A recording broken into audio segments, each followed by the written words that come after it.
জীবন।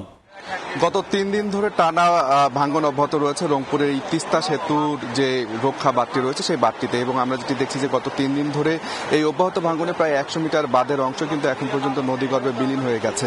এবং এখানকার যারা স্থানীয় রয়েছেন তাদের অনেকের সঙ্গে আমার কথা হয়েছে, তারা যেটি বলছেন যে এই যে বাঁধটি, এই বাঁধটি কিন্তু আসলে রংপুরের গঙ্গাচড়ার মহিপুরের যে তিস্তা নদী রয়েছে সেই তিস্তা নদীর উপরে নির্মিত মহিপুর যে ব্রিজ রয়েছে, দ্বিতীয় তিস্তা সেতু, এই সেতুটি কিন্তু আসলে লালমনিরহাটের সঙ্গে রংপুরকে সংযুক্ত করেছে। এবং এই যে তিস্তা সেতুর সাথে যে সংযোগ সড়কটি রয়েছে, এই সড়কটি দিয়ে লালমনিরহাটের লোকজন এবং রংপুরের লোকজন যেমন যাওয়া আসা করে, পাশাপাশি বুড়িবনি স্থলবন্দরের যে পরিবহনগুলো রয়েছে সেগুলো কিন্তু মাঝে মধ্যে চলাফেরা করে। তো স্থানীয়রা যেটি বলছেন যে এই যে সেতু রক্ষা যে বাঁধটি দেওয়া হয়েছে, এই বাঁধটিতে যে ভাঙন শুরু হয়েছে, এই ভাঙনের যে অব্যাহত ভাঙনের কারণে কিন্তু সেতুটিও কিন্তু হুমকির মুখে রয়েছে, পাশাপাশি লালমনিরহাট রংপুরের যে সংযোগ সড়কটি রয়েছে সেটিও কিন্তু হুমকির মুখে রয়েছে। এবং তারা যেটি বলছেন যে এই যে সেতু রক্ষার যে বাঁধটি রয়েছে এটি কিন্তু গত বছর থেকে কিন্তু এখানে কিন্তু এসপার যে বাঁধগুলো রয়েছে, যে ব্লকগুলো রয়েছে কংক্রিটের, সেই ব্লকগুলো কিন্তু ধসে যাওয়া শুরু হয়। এবং গত এক বছরের এই অব্যাহত ব্লক ধসে যাওয়ার পরেই কিন্তু এবার কিন্তু একেবারে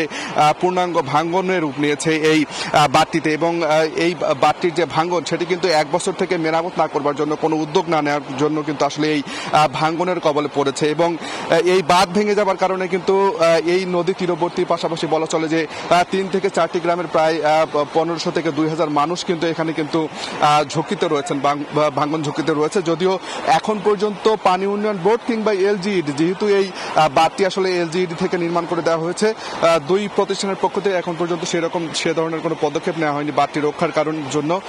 এবং যে কারণে স্থানীয়রা বলছেন যে গত ৩ দিন থেকে অব্যাহত ভাঙ্গন, সেটি কিন্তু বাঁধের যে ভাঙ্গন সেটি অব্যাহত রয়েছে। এবং এই অব্যাহত ভাঙ্গনের কারণে সেতু তো আছেই, সংযোগ সড়ক রয়েছে, পাশাপাশি নদী তীরবর্তী যে গ্রামগুলো রয়েছে সেই গ্রামগুলো কিন্তু আসলে ভাঙ্গন ঝুঁকিতে রয়েছে। এবং এখন পর্যন্ত স্থানীয়রা বলছে যে এই বাঁধটি রক্ষায় কোনো ধরনের কোনো ব্যবস্থা নেয়নি সংশ্লিষ্ট কর্তৃপক্ষ। তো সব মিলে এই ছিল রংপুরের তিস্তা থেকে সবশেষ। রংপুর থেকে নদী ভাঙ্গনের খবর জানাচ্ছিলেন সহকর্মী আব্দুর রশিদ জীবন।